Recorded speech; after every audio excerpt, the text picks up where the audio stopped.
Alright, so someone wanted a cold engine start on this old girl here, 1936 Chevy truck. Took me a minute because I had to get a battery for yield temperature gun, because I figured if I come out here and try to do a cold engine start, someone would say I was lying or something. But I had to get a battery, like I said. Laser beam should go here in a second. Exhaust, it's 50 degrees, it's cold.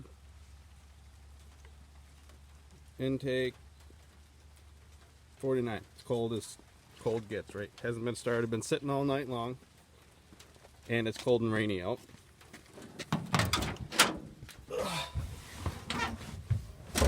Starting procedure.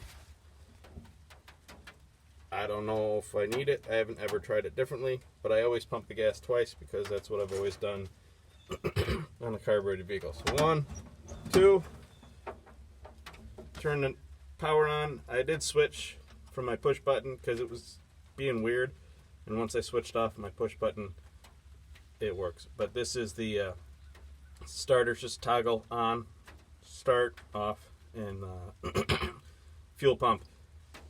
Normally I don't turn the fuel pump on until after it starts because I got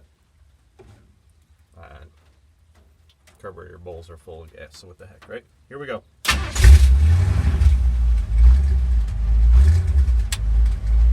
$40, fired up, no choke on, it's running. I don't know if you can hear it, it's quiet. There's my thing.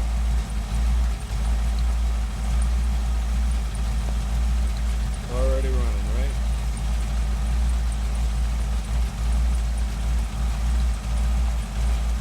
I don't know what else you want. It's raining. Turn the windshield wiper on.